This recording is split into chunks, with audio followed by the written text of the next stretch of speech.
Saudara harus mengerti bahwa Ibrani 11 itu berkaitan dengan Ibrani pasal 12, karena apa yang dijelaskan dalam Ibrani 11 kemudian disambung dengan Ibrani pasal yang ke-12. Saya mau tunjukkan ada satu rahasia besar di sini.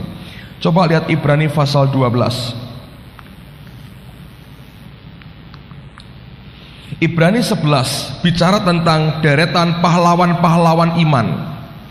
Kalau Tuhan izinkan, saya ingin satu kali kita selesaikan akan subjek ini supaya kita bisa melihat akan keseluruhan daripada seluruh pahlawan iman yang ada. Nah, seluruh pahlawan iman yang kalau Anda baca dari Abel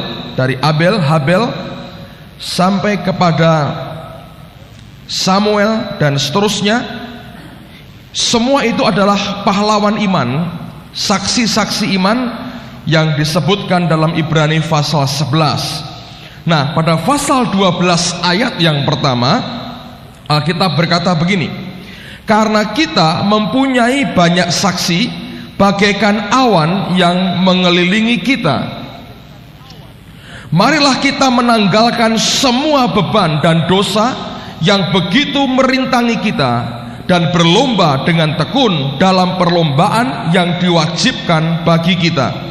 Nah, Alkitab mengatakan kita punya banyak saksi bagaikan awan yang mengelilingi kita. Ada seorang hamba Tuhan pernah mendapatkan penglihatan.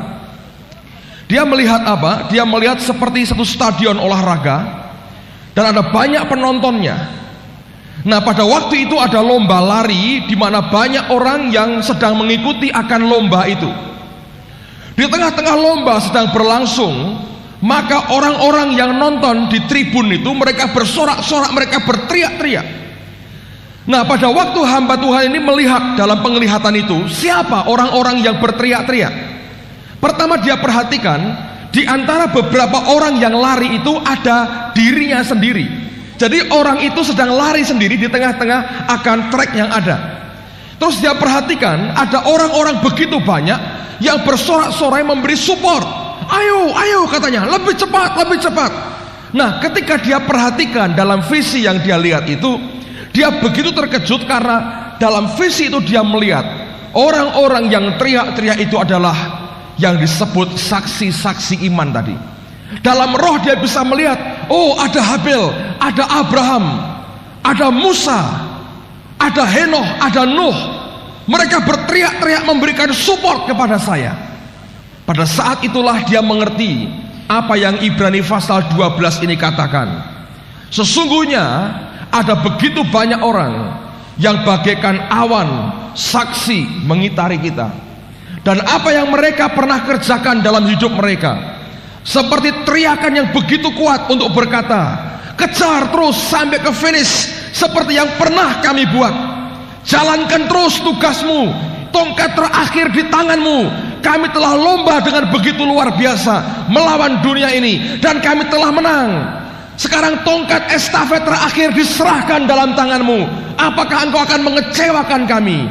Sepertinya apa yang pernah mereka kerjakan, saudara, berteriak begitu kuat dalam hidup kita sekalian dan membuat kita semua harus berkata, kami pegang tongkat yang terakhir. Apakah kami harus mengecewakan ribuan orang pendahulu kami yang telah menang dalam setiap pertandingan hidup mereka? Nah, saudara sekalian, itu yang sebetulnya hari ini terjadi. Disadari ataupun tidak, kita ini orang yang sedang memegang tongkat estafet tertentu. Alkitab berkata, dan Daud melakukan kehendak Allah pada zamannya. Dia hanya bisa bergerak bebas pada zaman dia hidup. Setelah dia mati, tongkat itu harus diserahkan kepada generasi berikutnya untuk dibawa lari kembali. Dan saya perkatakan, Allah punya saksi-saksi dan pahlawan-pahlawan yang pernah membuktikan pada zaman mereka hidup dalam kemenangan. Nah, sekarang mari kita lihat akan tokoh yang pertama, Ibrani pasal 11. Mulai ayat yang pertama. Kalau waktunya cukup, saya akan bicara 3 tokoh pada pagi hari ini. Tapi menurut saya mungkin maksimal hanya bisa 2 atau mungkin hanya 1. Tapi mari kita perhatikan sama-sama. Ibrani 11 mulai ayat yang pertama sampai dengan ayat yang ke-7. Saya ingin sebetulnya membagikan 3 tokoh ini. Kenapa? Karena inilah 3 saksi Tuhan yang pernah hidup sebelum penghukuman Tuhan lewat air bah. Nah, apa yang mereka alami sebetulnya polanya persis sama dengan apa yang sedang terjadi pada hari-hari ini. Oleh karena itu, saya berdoa paling tidak 3 tokoh ini bisa kita bicarakan dengan tuntas. Kalau tidak selesai hari ini, kita tunda minggu berikutnya. Ibrani pasal 11 mulai ayat yang pertama. Iman adalah dasar dari segala sesuatu yang kita harapkan dan bukti dari segala sesuatu yang tidak kita lihat. Sebab oleh imanlah telah diberikan kesaksian kepada nenek moyang kita. Karena iman kita mengerti bahwa alam semesta telah dijadikan oleh firman Allah, sehingga apa yang kita lihat telah terjadi dari apa yang tidak dapat kita lihat. Perhatikan ayat yang keempat. Karena iman, Habel telah mempersembahkan kepada Allah korban yang lebih baik daripada korban Kain. Dengan jalan itu ia memperoleh kesaksian kepadanya bahwa ia benar, karena Allah berkenan akan persembahannya itu, dan karena iman ia masih berbicara sesudah ia mati. Karena iman Henokh terangkat supaya ia tidak mengalami kematian, dan ia tidak ditemukan karena Allah telah mengangkatnya. Sebab sebelum ia terangkat, ia memperoleh kesaksian bahwa ia berkenan kepada Allah. Tetapi tanpa iman tidak mungkin orang berkenan kepada Allah. Sebab barang siapa berpaling kepada Allah, ia harus percaya bahwa Allah ada, dan bahwa Allah memberi upah kepada orang yang sungguh-sungguh mencari Dia.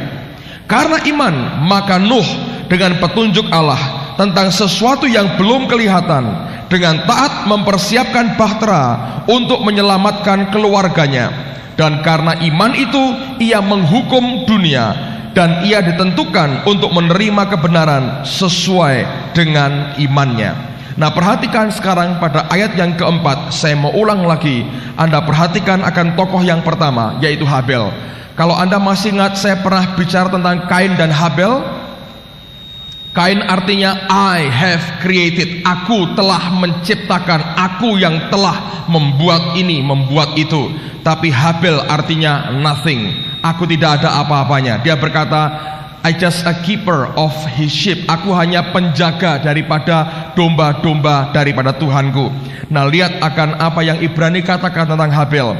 Karena iman, Habel telah mempersembahkan kepada Allah korban yang lebih baik daripada korban Kain.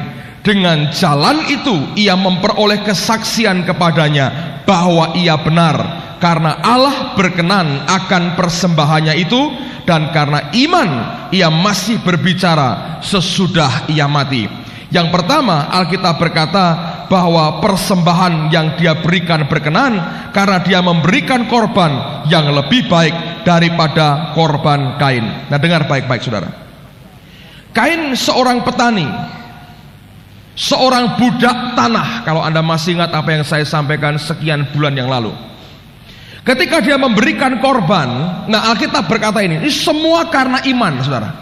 Roma berkata iman datang dari pendengaran, dan pendengaran oleh rema Kristus, oleh pewahyuan daripada Kristus.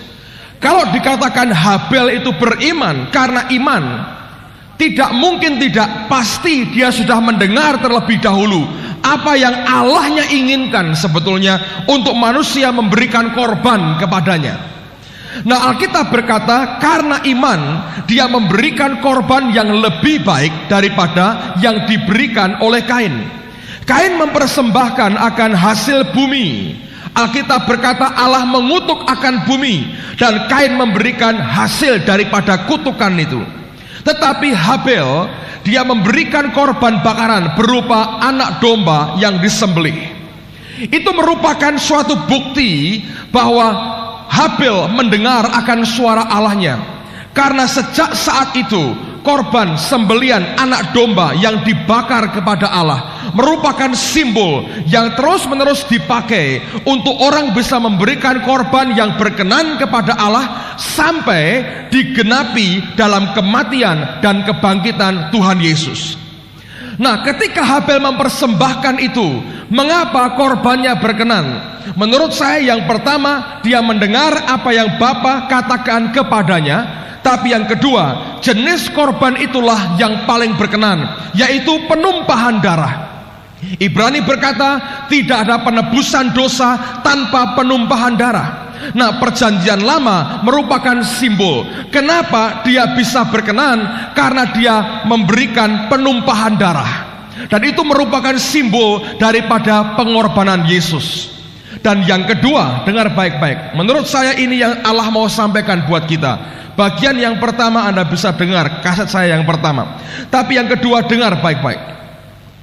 Pada zaman itu ketika orang menggembalakan domba, hukum yang ada tentu kita mengerti, tidak boleh domba yang cacat.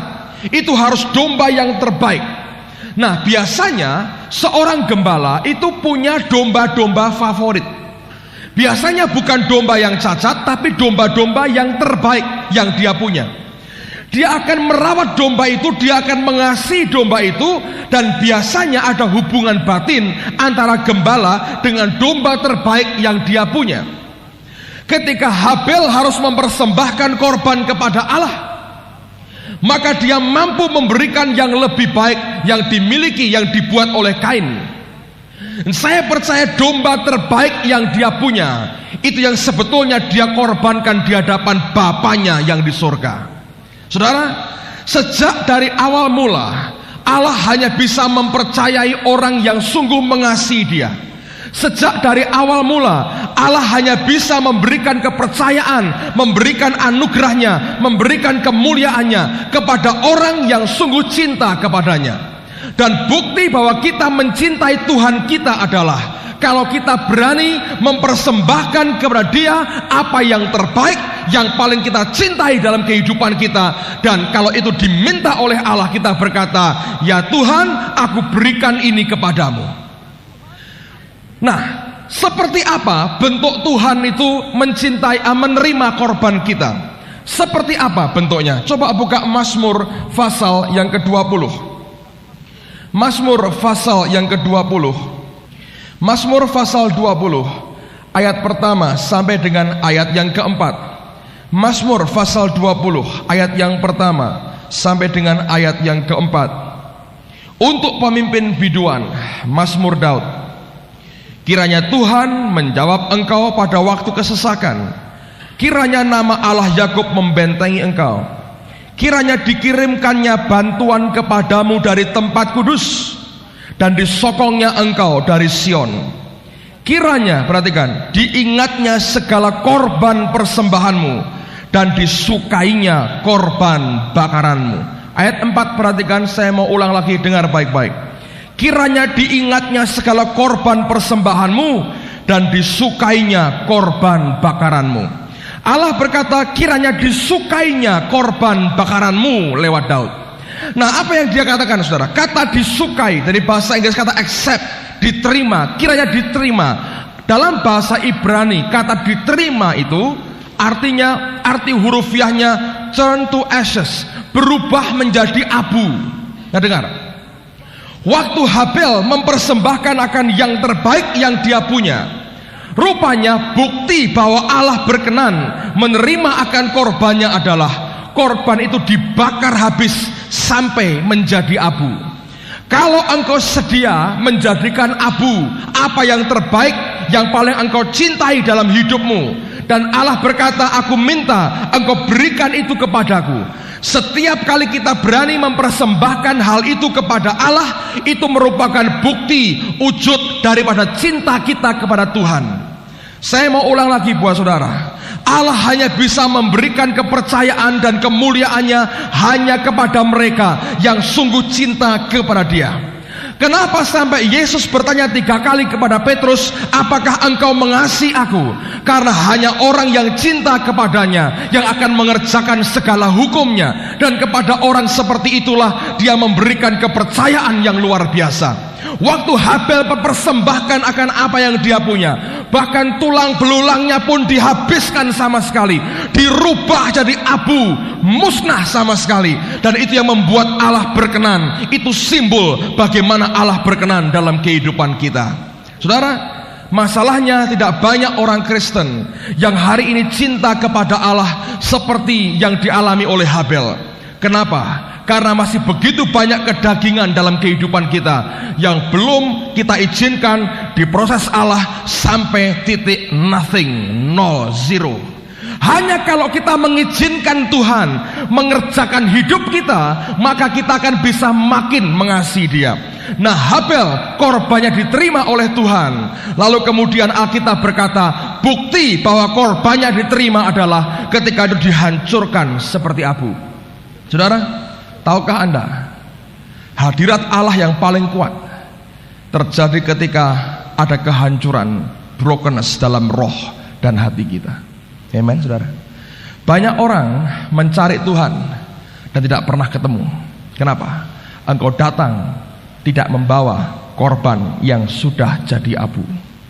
Engkau tidak punya hak berjumpa dengan Dia. Hanya setiap orang yang datang membawa abu yang berkata Tuhan.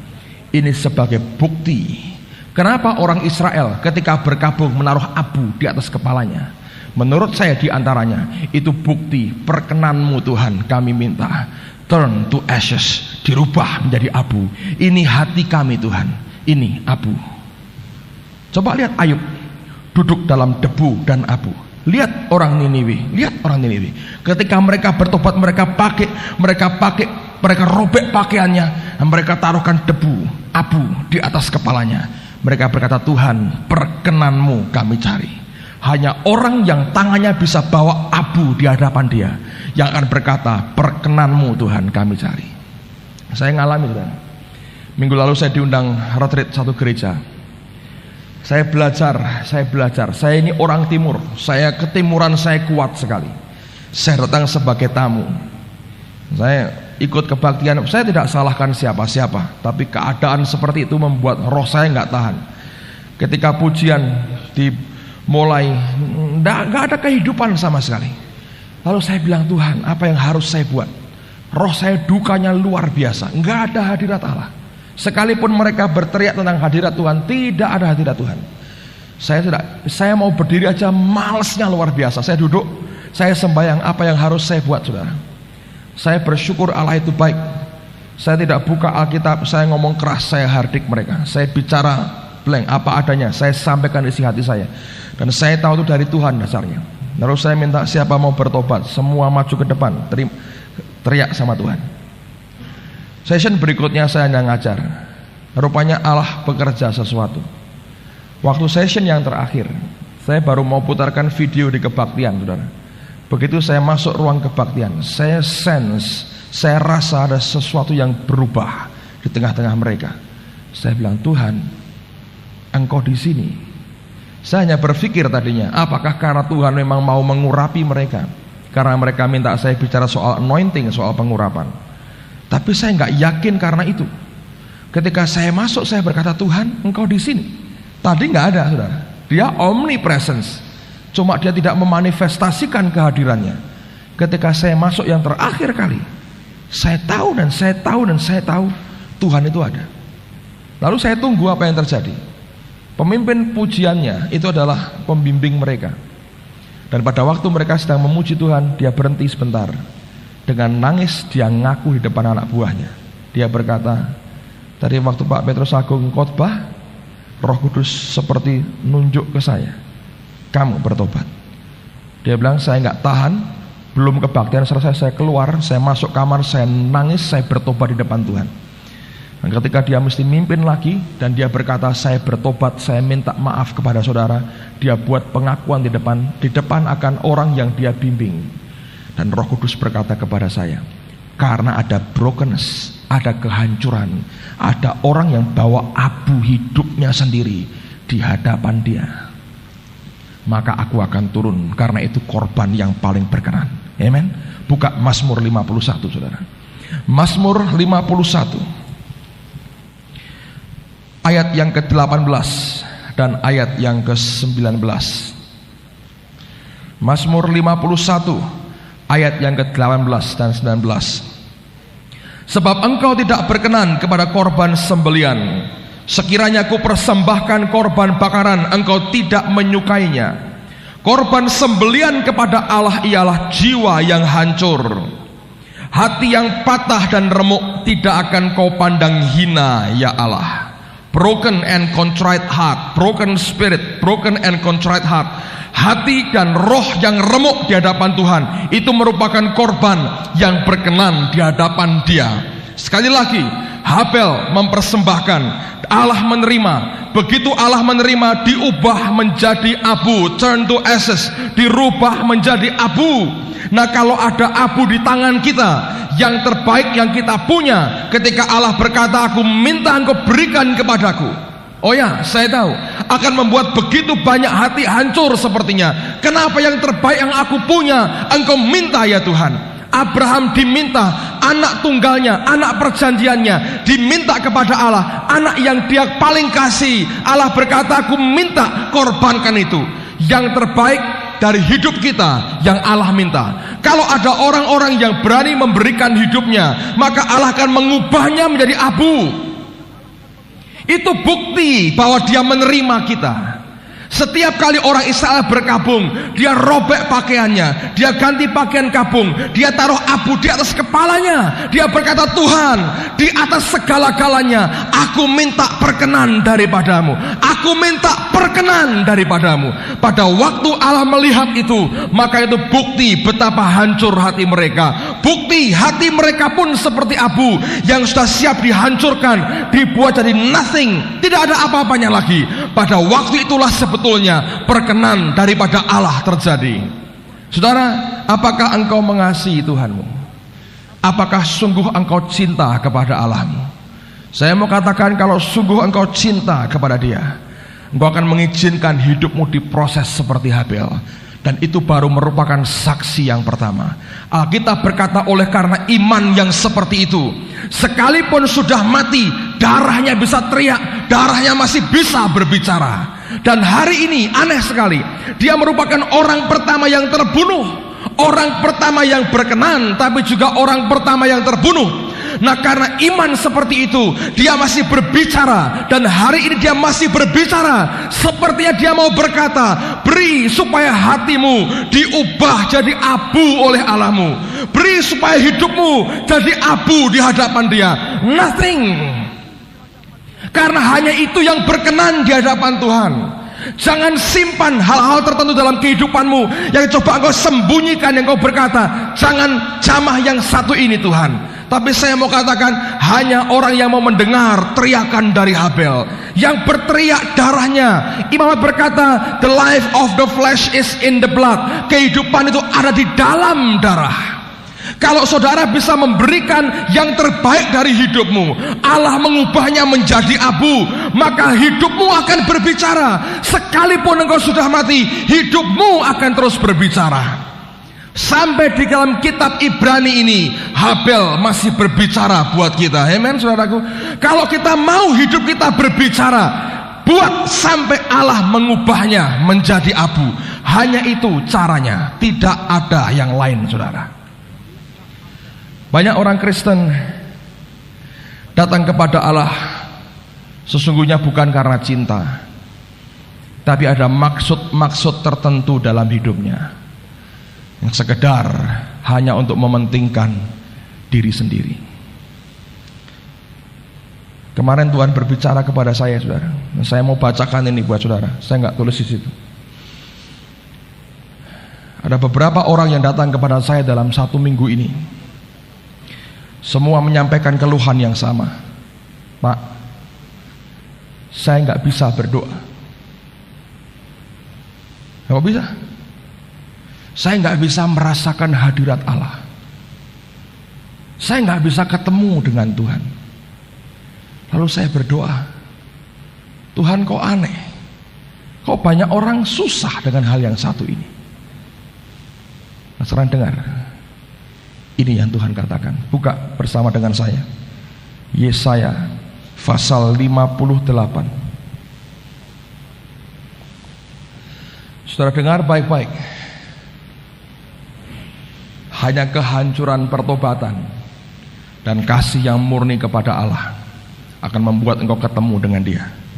Yesaya pasal 58 mulai ayat yang pertama. Serukanlah kuat-kuat, janganlah tahan-tahan. Nyaringkanlah suaramu bagaikan sangkakala. Beritahukanlah kepada umatku pelanggaran mereka, dan kepada kaum keturunan Yakub dosa mereka. Ayat 2, dengar saudara. Memang setiap hari mereka mencari aku, dan suka untuk mengenal segala jalanku. Seperti bangsa yang melakukan yang benar, dan yang tidak meninggalkan hukum Allahnya. Mereka menanyakan aku tentang hukum-hukum yang benar. Mereka suka mendekat menghadap Allah. Tanyanya, mengapa kami berpuasa dan engkau tidak memperhatikannya juga? Mengapa kami merendahkan diri dan engkau tidak mengindahkannya juga? Sesungguhnya pada hari puasamu engkau masih tetap mengurus urusanmu, dan kamu mendesak-desak semua buruhmu. Sesungguhnya kamu berpuasa sambil berbantah dan berkelahi, serta memukul dengan tinju dengan tidak semena-mena. Dengan caramu berpuasa seperti sekarang ini, suaramu tidak akan didengar di tempat tinggi. Sungguh-sungguh inikah berpuasa yang ku kehendaki, dan mengadakan hari merendahkan diri? Jika engkau menundukkan kepala seperti gelagah, dan membentangkan kain karo dan abu sebagai lapik tidur, sungguh-sungguhkah inikah yang kau sebutkan puasa, mengadakan hari yang berkenan pada Tuhan? Bukan. Berpuasa yang ku kehendaki ialah supaya engkau membuka belenggu-belenggu kelaliman, dan melepaskan tali-tali kuk, supaya engkau memerdekakan orang yang teraniaya, dan mematahkan setiap kuk, supaya engkau memecah-mecah rotimu bagi orang yang lapar, dan membawa ke rumahmu orang miskin yang tidak punya rumah. Dan apabila engkau melihat orang telanjang, supaya engkau memberi dia pakaian, dan tidak menyembunyikan diri terhadap saudaramu sendiri. Pada waktu itulah terangmu akan merekah seperti fajar, dan lukamu akan pulih dengan segera. Kebenaran menjadi barisan depanmu, dan kemuliaan Tuhan barisan belakangmu. Pada waktu itulah engkau akan memanggil, dan Tuhan akan menjawab. Engkau akan berteriak minta tolong, dan Ia akan berkata, ini aku. Apabila engkau tidak lagi mengenakan kuk kepada sesamamu, dan tidak lagi menunjuk-nunjuk orang dengan jari dan menfitnah. Apabila engkau menyerahkan kepada orang lapar apa yang kau inginkan sendiri, dan memuaskan hati orang yang tertindas, maka terangmu akan terbit dalam gelap, dan kegelapanmu akan seperti rembang tengah hari. Tuhan akan menuntun engkau senantiasa, dan akan memuaskan hatimu di tanah yang kering, dan akan membaharui kekuatanmu. Engkau akan seperti taman yang diairi dengan baik, dan seperti mata air yang tidak pernah mengecewakan. Engkau akan membangun reruntuhan yang sudah berabad-abad, dan akan memperbaiki dasar yang diletakkan oleh banyak keturunan. Engkau akan disebut yang memperbaiki tembok yang tembus, yang membetulkan jalan supaya tempat itu dapat dihuni. Kalau Anda baca, semua bicara tentang brokenness, kehancuran.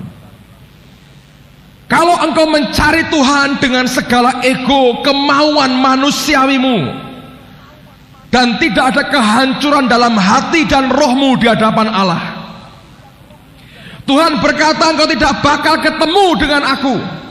Sekalipun tiap hari engkau mencari aku, engkau menanyakan akan hukumku, engkau banyak bertanya, engkau ingin ketemu dengan aku, tapi tanpa kehancuran pertobatan hati kita, Dia berkata engkau tidak bakal ketemu dengan dia. Waktu saya baca ini saya ingat sesuatu. Coba buka surat kitab Wahyu saudara, pasal yang kedua, ayat yang pertama. Wahyu pasal 2 mulai ayat yang pertama.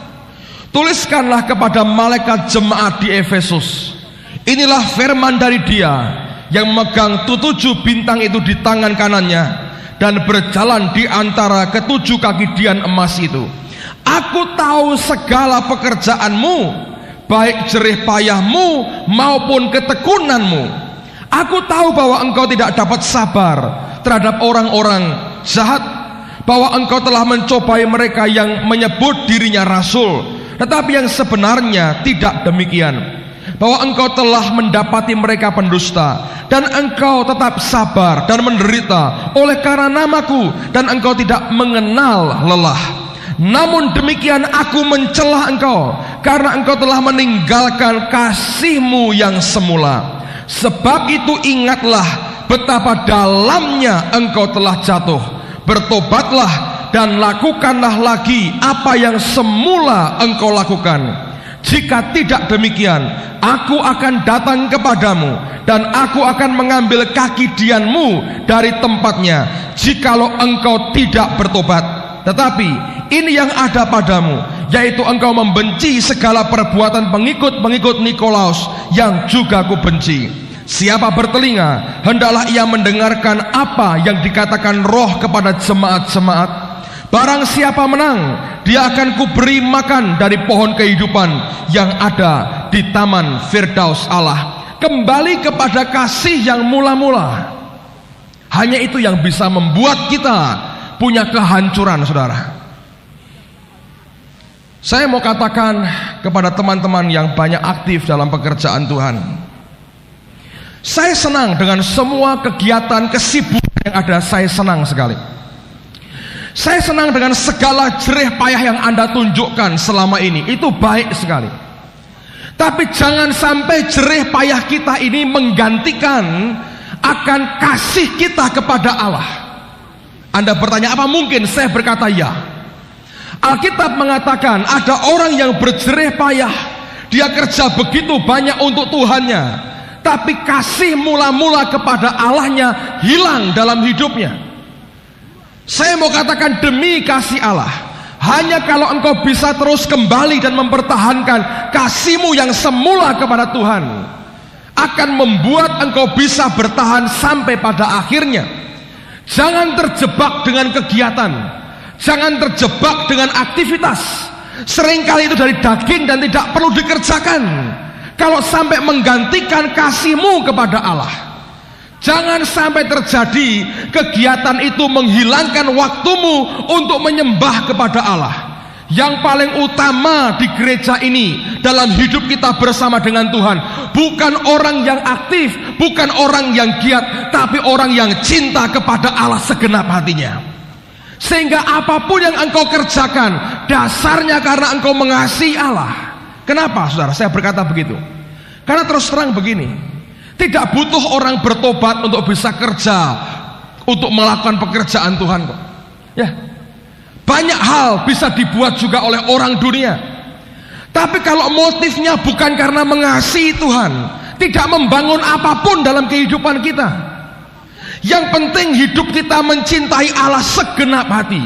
Begitu engkau mencintai Tuhan, seperti Paulus, pertanyaanmu akan begini: apa yang engkau mau Tuhan supaya aku perbuat kepadamu?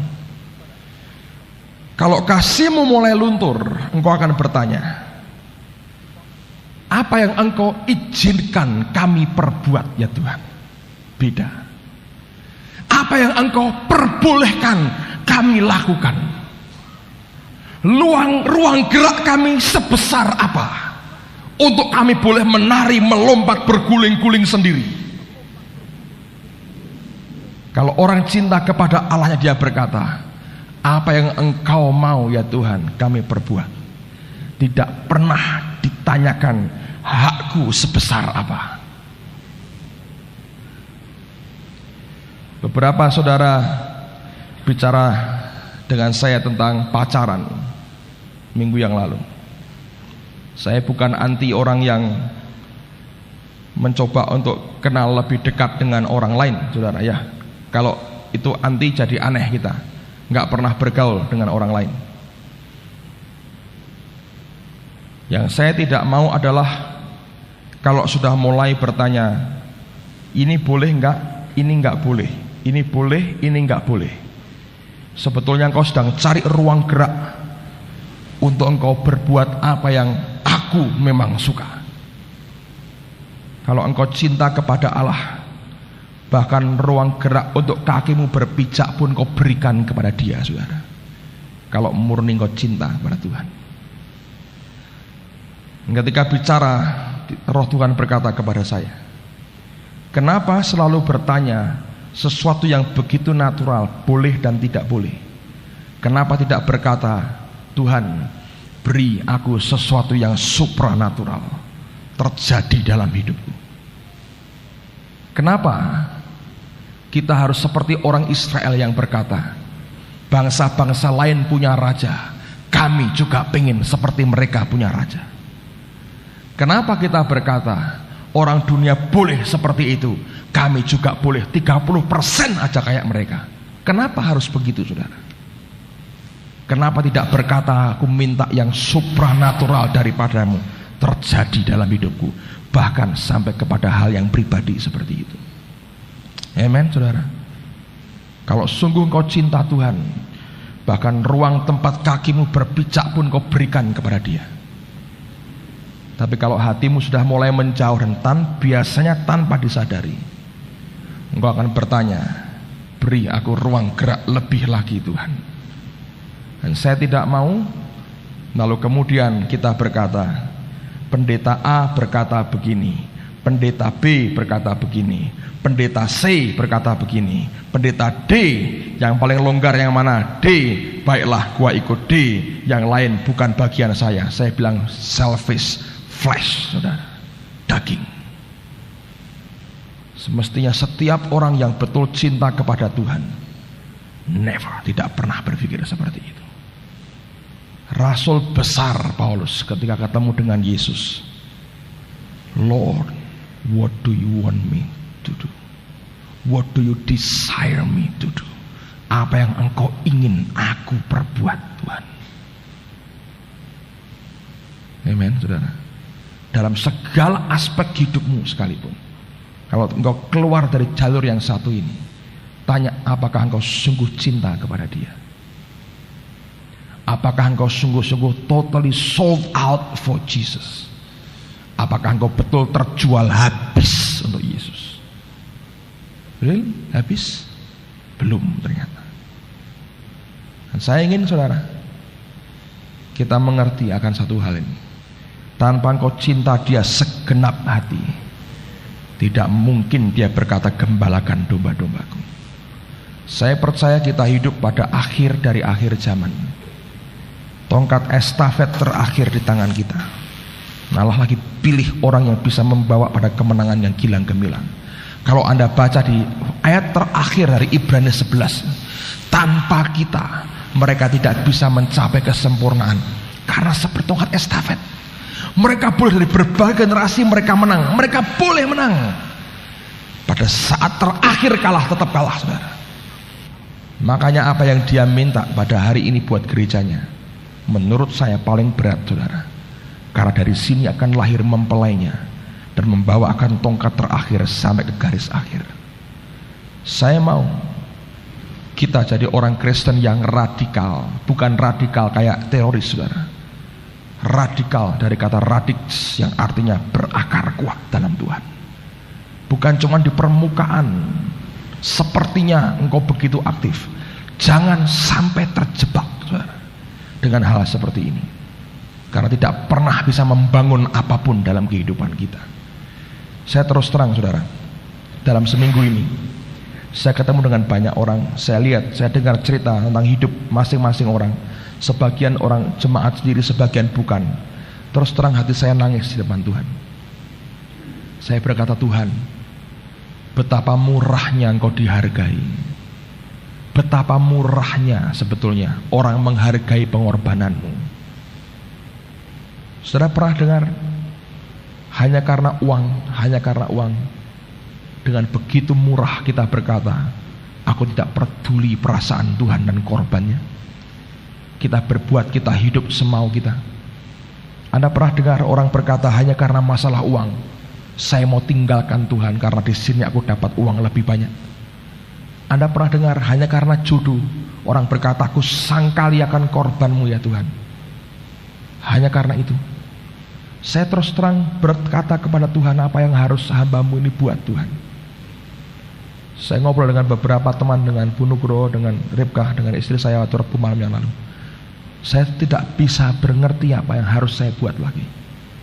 Ketika saya lihat akan kehidupan yang sebenarnya, orang pada berlomba mencari kepentingan mereka sendiri dan tidak lagi peduli dengan Tuhan.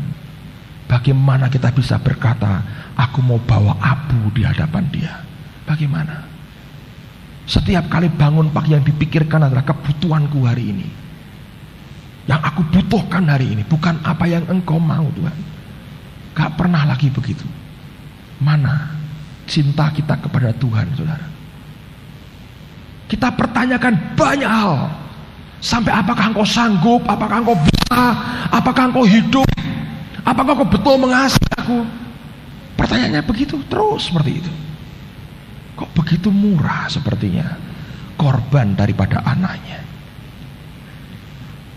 Saudara, pagi ini saya mau kita semua izinkan Tuhan bongkar hati kita.